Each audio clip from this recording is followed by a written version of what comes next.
여러분, 에베소서 1장을 우리가 계속 보고 있는데, 지난주에는 하나님께서 우리로 하여금 통일되게 하겠다, 그런 이야기를 했어요. 그래서 오늘 또 11절에 보니까 하나님께서 우리가 예정을 입어 그 안에서 하나님이 기업이 되게 하고, 또 13절에는 보니까 너희도 복음을 듣고 그 안에서 믿어 성령의 인침을 받았다, 이러면서 우리와 너희 이런 이야기가 나오죠. 너와 나, 이렇습니다. 우리, 여기서 말하는 우리는 유대인들의 모습이겠죠. 유대인들이 너희, 이 에베소 교회가 어디 있냐면 이방 지역에 있는 교회입니다. 그래서 여기 에베소서니까 에베소 교회다 보내는 거잖아요. 그래서 이방인들과 에베소 교회에 있는 교인들, 이들을 이야기하거든요. 이들이 실제로는 유대인들과 이방인들이 하나 될 수 없었잖아요. 바울이 어느 정도였냐면 이방인들을 짐승처럼 취급하고 가까이 하지 않았던 사람이었는데, 하나님이 바울을 이방인의 복음 전도자로 보낸 거거든요. 이것은 우리들의 상식이나 우리들의 지식이나 우리들의 생각으로는 도저히 있을 수가 없어요. 근데 이것을 누가 했냐? 하나님이 이렇게 하신 거예요.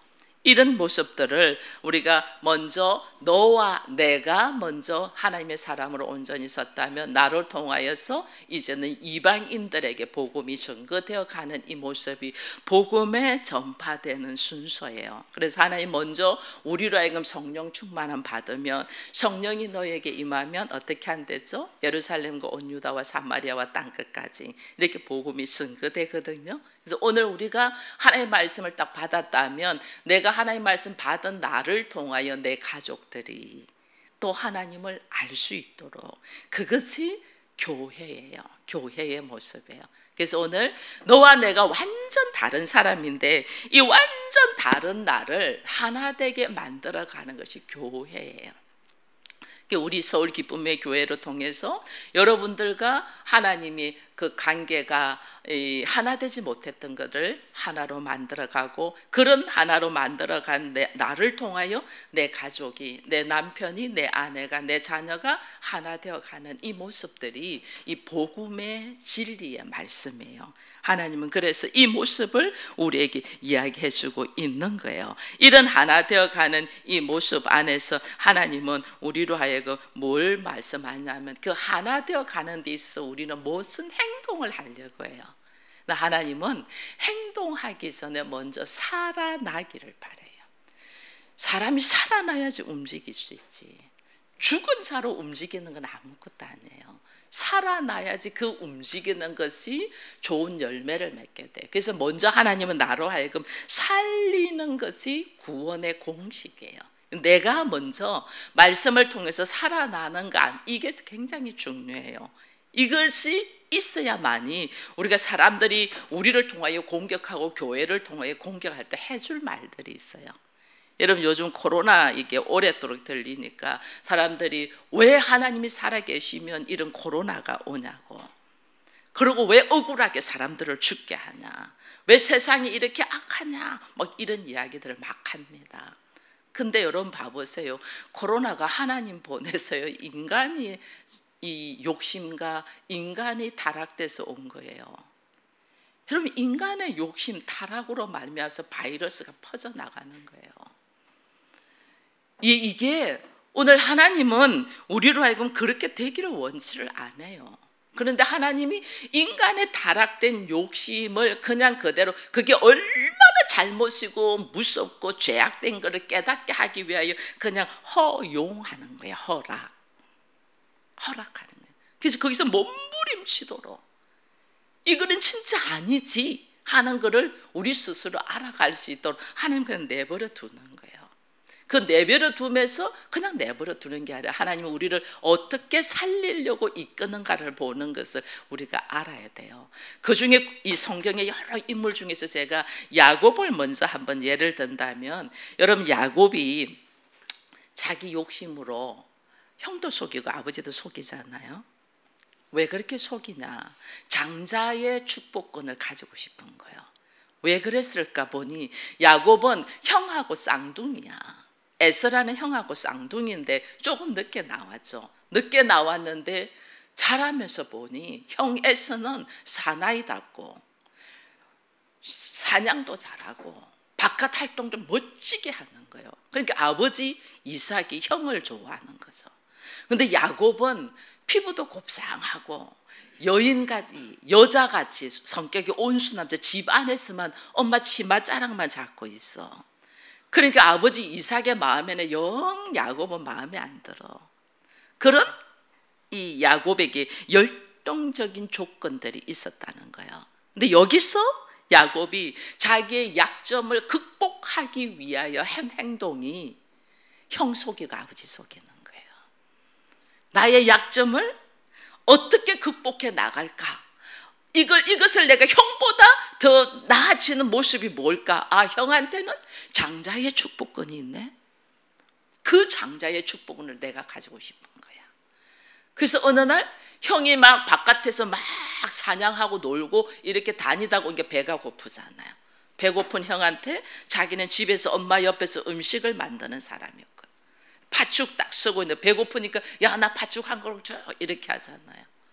그러면 형제면 그냥 줄 수도 있잖아요. 근데 그냥 안 주죠. 야곱은 귀해다.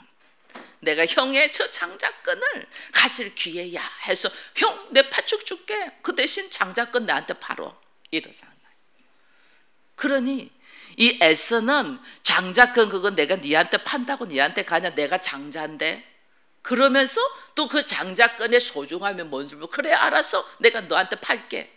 이러고 팥죽 한 그릇 팔아버려요. 그때부터 시작이 또 돼요. 자, 팥죽 한 그릇에 팔아서 장자권은 받았어. 장자권을 받아 보니까 아버지 이삭이 나이가 많아서 눈도 어두웠을 때 자식한테 마지막으로 유언을 하고 축복을 하고 싶어요. 근데 축복을 하고 싶어 하는데 이 동생 야곱이 그 축복권을 뺐었잖아요. 그러니까 어떻게 에서같이 꾸며가지고 아버지한테서 장자의 축복을 다 받아버려요.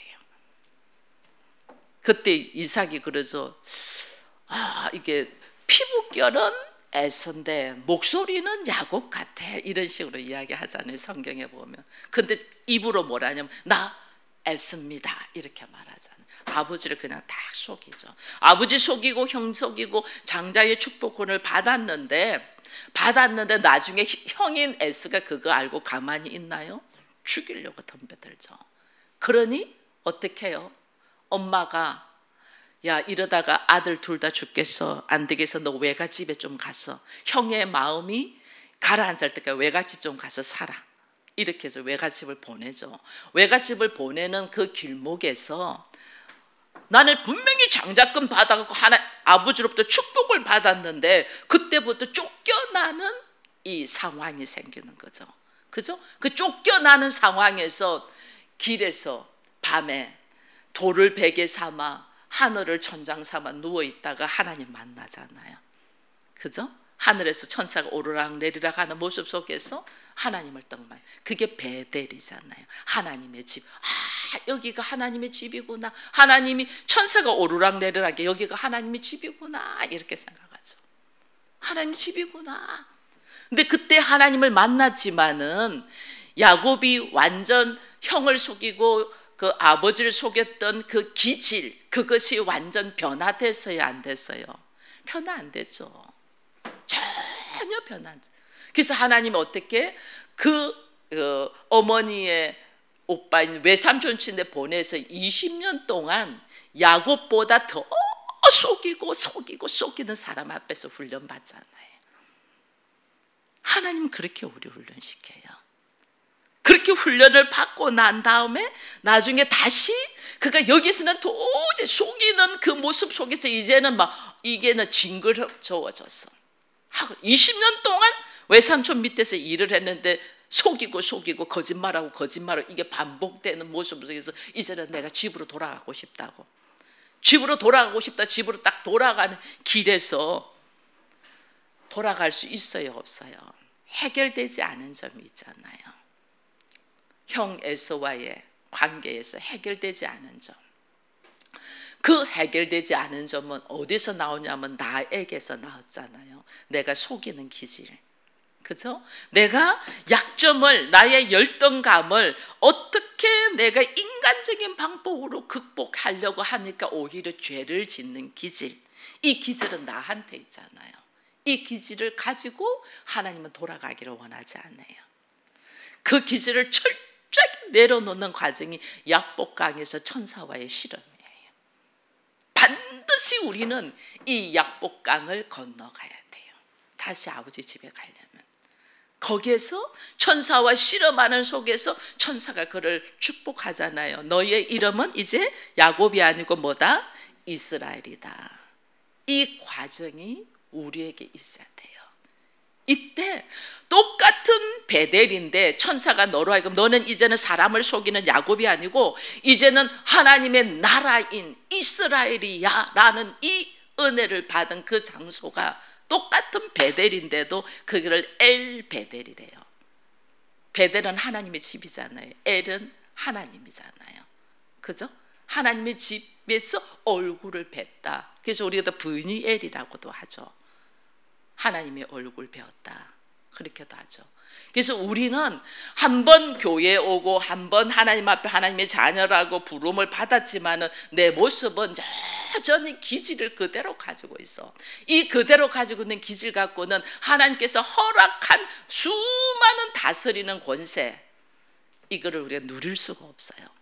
이걸 누리기 위해서 하나님은 나에게 뭐 한다? 훈련을 시키죠. 왜? 내가 속이는 기질이 있는 사람은 나보다 더 잘 속이는 사람한테서 훈련시키고, 내가 남을 치고 때리는 기질이 있는 사람은 나보다 더 잘 치고 잘 때리는 사람한테 훈련받아. 참 묘해요. 이 고개요, 그렇게 만난 사람들이 거의 부부예요. 어찌 그래 나랑 똑같아. 내가 그런 기질이 있잖아요. 근데 상대도 다 그런 기질이 있어. 그거 가지고 훈련시켜 하나님. 근데 그 부부간의 기질에서 이제 벗어나잖아요. 그럼 나중에는 누구한테서 훈련받아요? 자녀. 자녀는 뭐 말할 것 없이 나랑 똑같잖아요. 말하는 거, 생각하는 거, 습관, 음식 좋아하는 거 이게 똑같아. 자녀를 통하여 하나님 나를 또 훈련시키는 거예요. 왜? 나를 죽이기 위해서이 아니고 나를 살리기 위하여. 그래야만이 내가 살아나니까. 하나님 나를 살리기 위하여 그런 훈련을 시킨다는 거예요. 내 마음대로 살던 나, 내 마음대로 자기 생각대로 살던 야곱을 다 자기를 내려놓고 하나님의 품 안에서 하나님의 말씀대로 살아가는 자로.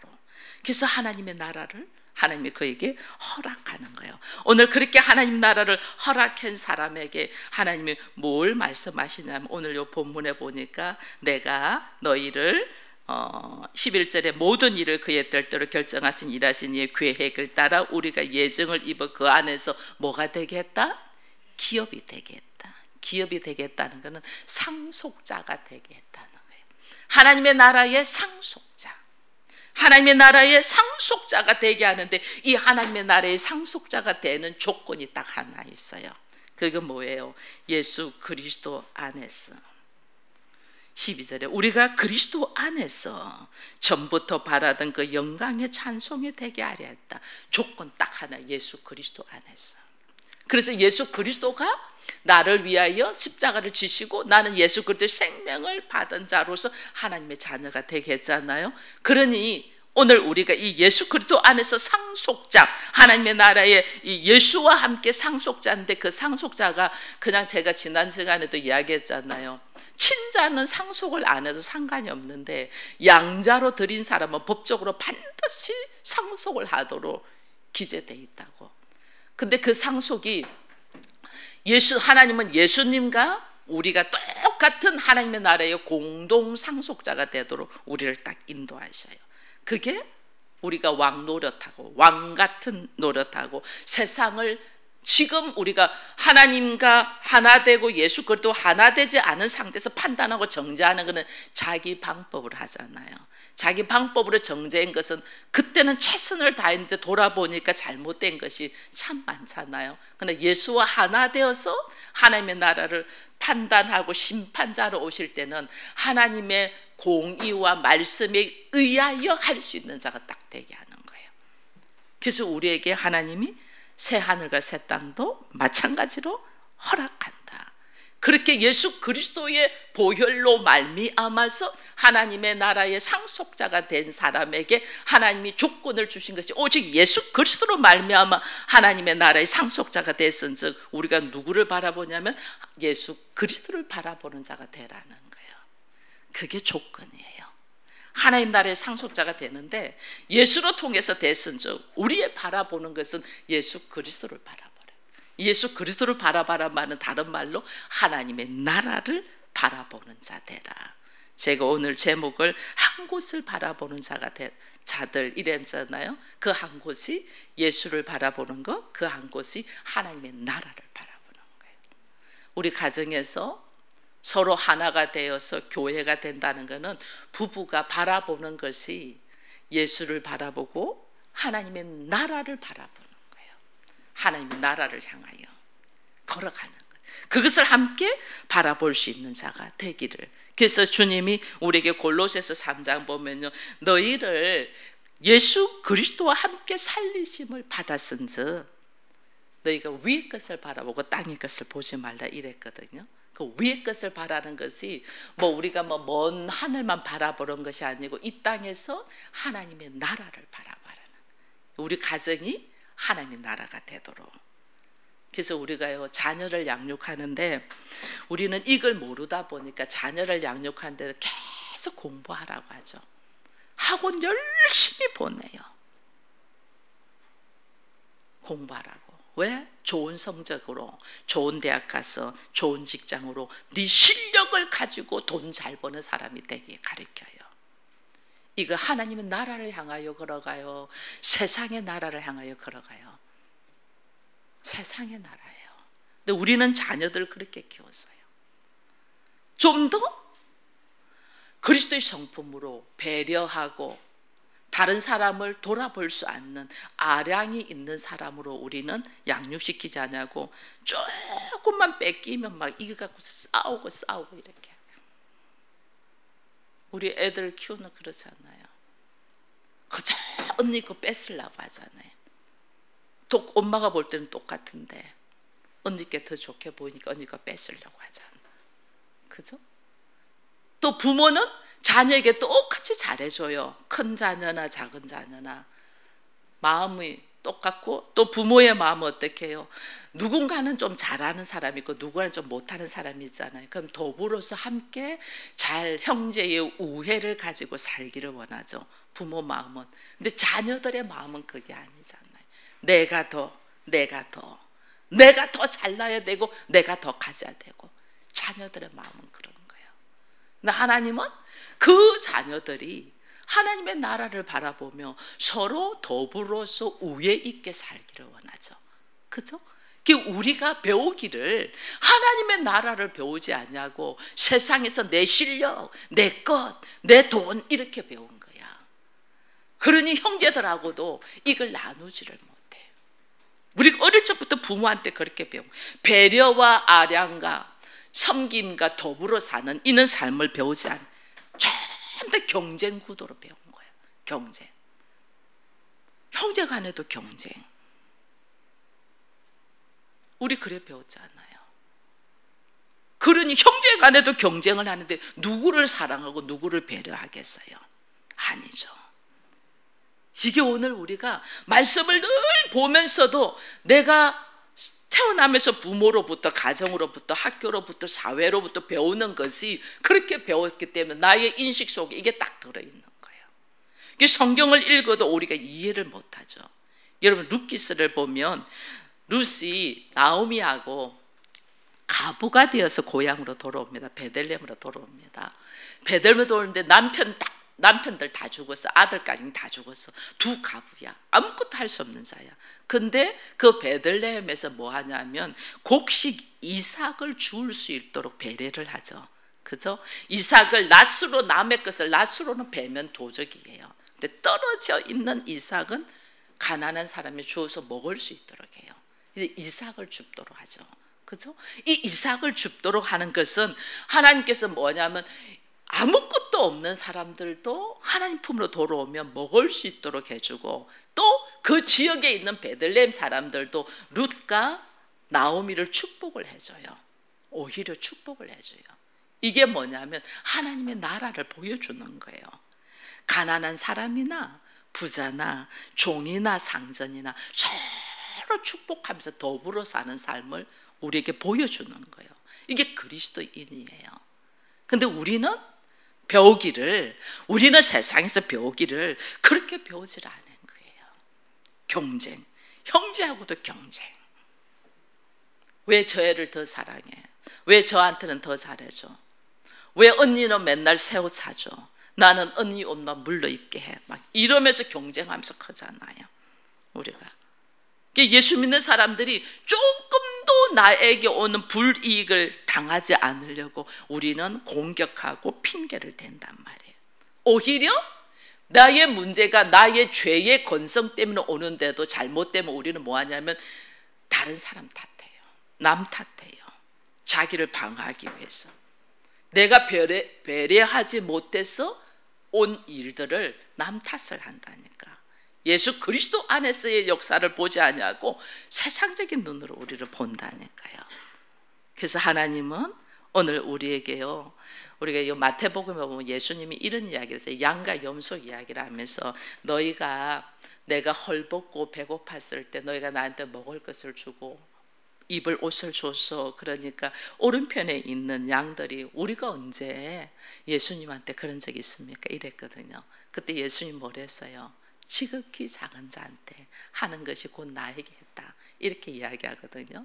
우리 생활 속에서 이 하나님의 나라와 하나님께서 우리에게 더불어 살기를 하는 삶이 우리 생활에서 어우러져야 되는 거예요.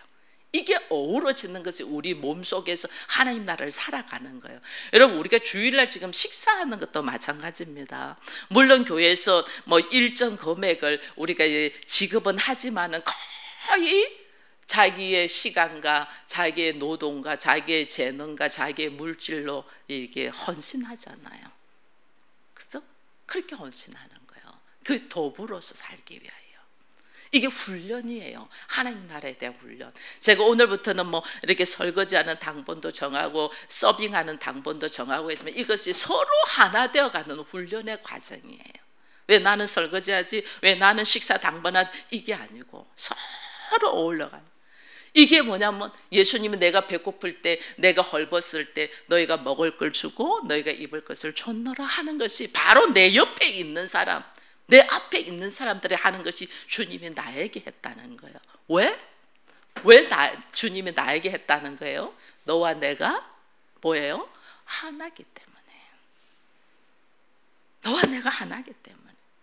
왼편에 있는 염소는요, 막 말해요. 우리가 언제 안 했냐? 하지 않았냐? 막 그렇게 이야기합니다. 우리도 하지 않았냐? 누구 주님이 오셨으면 우리가 딱 대접해서 주님이 안 오셨지 않았습니까? 이렇게 나오죠. 지극히 작은 자에게 하지 않은 것이 나에게 하지 않았다. 주님이 이렇게 이야기해요. 그래서 우리는 그리스도인은 우리가 해야 될 일을 하지 않을 때에 하나님이 심판의 기준을 두는 거예요. 내 삶 속에서. 그래서 우리 안에 하나님은 내 생활 속에서 놓여있는 모든 환경이 크거나 작거나 부족하거나 넉넉하거나 내 마음의 중심이 하나님과 내가 하나 되어 나로 하여금 뭐 어떻게 하나님의 나라를 선포하도록 하는 거예요. 하나님의 나라. 저 사람이 나한테 잘해주지 않아도, 저 사람 나한테 잘못하는데도 나는 그냥 섬기죠. 왜? 큰 자가 작은 자를 섬긴다잖아요. 내가 먼저 됐기 때문에 섬기는 거예요. 내가 먼저 하나님의 자녀가 됐기 때문에. 여러분, 저는 이 말씀을 보고 우리가 매일 찬양을 하면서 이 말씀을 쭉 보면 하나님은 우리에게 굉장히 찬송받기를 원하십니다. 이사야에서 보면 하나님이 우리를 왜 지었냐? 찬송받기 위해서 지었다 이래놨거든요. 뭘 찬송하기를 원하는 거예요. 여기도 지금 그래놨거든요. 하나님께서 그의 영광을 찬송하게 하려 하심이라고 14절에 이야기해놨어요. 하나님은 왜 이토록 찬송받기를 원할까? 찬송받는다는 건 다른 말로 칭찬받는다는 거거든요. 하나님이 우리가 하나님한테 칭찬을 받지, 하나님이 우리한테 칭찬받을 게 없으시잖아요. 원래 그 존재 자체가 영광이기 때문에. 근데 하나님이 찬송받기를 원하시는, 우리로 하여금 찬양하기를 원한다고 그랬어요. 여러분 봐보세요. 그 영광을 찬송하기를 원한댔는데, 나같이 부족한 사람이 하나님의 자녀가 된 것이 영광입니까? 하나님이 우리를 그래 네 내 자녀하고 자녀 삼은 것이 영광입니까? 나같이 부족한 사람이 하나님의 자녀가 된 것이 영광이잖아요. 나같이 어리석고 미련한 사람이 예수 그리스도의 그 보좌의 권세를 누리는 이것이 엄청난 영광이잖아요. 그죠? 이 영광을 하나님은 뭐 하냐면 자랑하라는 거예요. 봐보세요. 하나님은 우리가 찬송을 하는데 내가 신분이 약하고 내가 가진 것 없고 아무 힘없는 사람이 찬송하는 거 원하지 않아요. 원하지 않아요. 하나님은 내가 찬송하는데 내 위치가 어느 날 딱 보니까 내 위치가 엄청난 위치로 와 있네. 여러분 어느 날 딱 보니까 우리가 뭐 세상에서 뭐 흔히들 좋아하는 것이 이제 물질이 많이 있기를 원합니다. 보통 요즘은 뭐 하면 억억 하는데 뭐 100억, 200억, 뭐 1000억 이런 식으로 우리한테 만약에 이것이 딱 주어져 가지고 누리는 삶, 나누는 삶을 살 수 있는 위치에 딱 올라갔다고 합시다. 여러분 하나님 우리에게 많이 주시는 것은 나눌 줄 아는 사람한테 많이 줍니다. 많이 줍니다. 부모님이 큰 자녀에게 요즘은 다 1대1로 전부 다 이렇게 갑니다. 과거에는 그 큰 아들에게 많이 줬잖아요. 재산을 많이 주는 이유는 나눌 줄 알고 품을 줄 알아라고 많이 주는 거예요. 하나님도 우리에게 많이 줄 때는 나눌 줄 알 때 많이 줘요. 그럼 나에게 마음껏 남한테 베풀고 나누고 싶잖아요. 우리가 그렇게 살고 싶잖아요. 남한테 막 주고 싶을 때 딱 주고 밥도 사주고 싶고 남한테 좀 폼나게 살고 싶잖아요. 폼나게 산다는 거는 내가 사람다운 구실을 한다는 거거든요. 사람다운 구실을 할 때는 이 인간 세계에서는 물질이 필요하잖아요. 그래서 제가 물질을 예를 드는 거예요. 하나님 나한테 이렇게 폼나게 살 수 있도록 물질을 많이 주셨다. 나에게 엄청난 물질을 주면서 나로 하여금 그렇게 살아라고 한다. 이러면 여러분 우리 이거 자랑할까요? 안 할까요? 숨어있지 않아요. 야, 내 위치를 너 어떻게 해서 이런 위치에 와서? 내가 말이야 예수라는 그분이 나한테 이런 걸 주시더라. 왜? 그분의 이름을 찬양하라고. 나한테 이런 걸, 내 위치를 이렇게 만들어 놨더라. 내 위치가 어떤 위치가 딱 된가를 보면서 놀라워가지고 자랑하는 것이 찬양이에요. 우리는 내 인간적인 육체적인 것을 자랑하는 것이 아니고 예수를 통하여 하나님이 나를 어떻게 이 위치로 세웠는가를 하나님의 일하심을 자랑하는 것이 찬양이에요. 그럼 내가 찬양을 하잖아요. 이렇게 찬양을 한다는 것은 하나님을 찬양하는데 결국은 누구를 높이고 있어요? 내가 그 위치에 있더라는 거예요.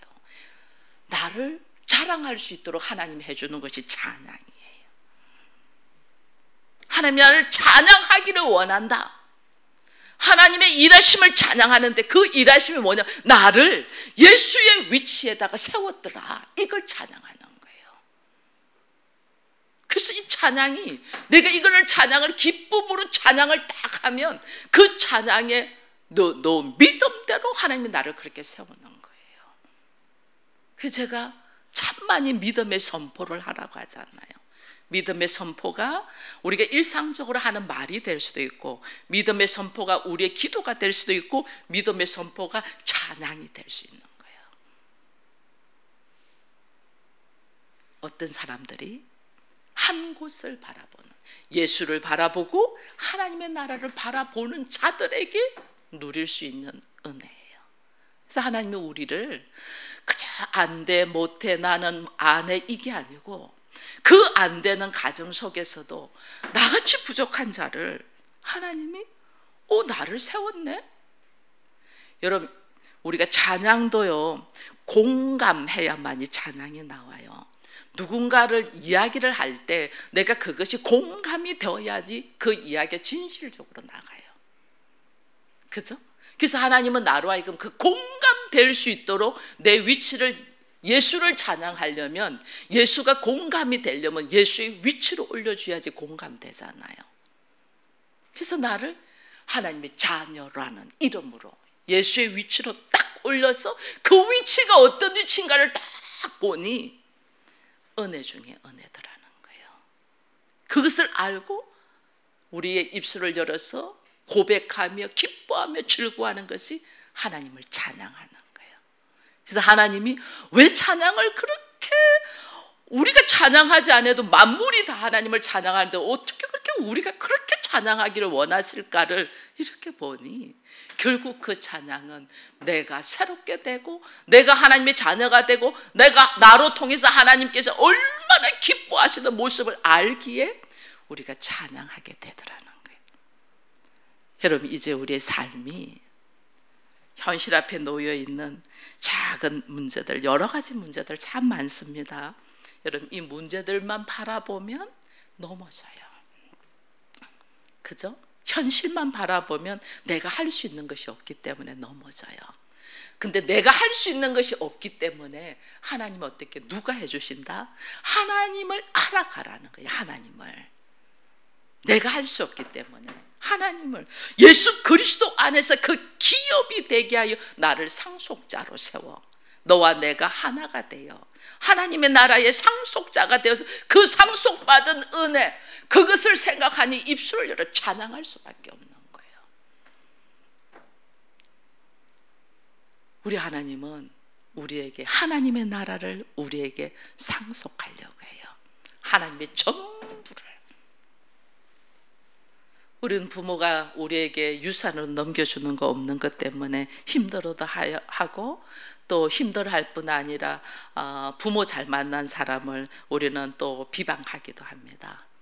근데 그거랑 비교가 되지 않도록 하나님은 우리에게 하나님의 나라를 기업으로 상속하고자 오늘 우리를 교회로 부르시고, 이 교회 안에서 그것이 어떻게 하나님의 나라가 상속되는가, 그 유일한 길이 예수 그리스도랬잖아요. 예수 그리스도 안에서 일어나는 걸 보면서 내가 예수 그리스도를 바라보고 예수 그리스도를 찾고 예수 그리스도를 통해서 무엇을 봐야 될까 딱 보니 예수님이 이 땅에 하나님의 나라를 가지고 오셨잖아요. 회개하라, 하나님의 나라가 가까이 왔다 이랬잖아요.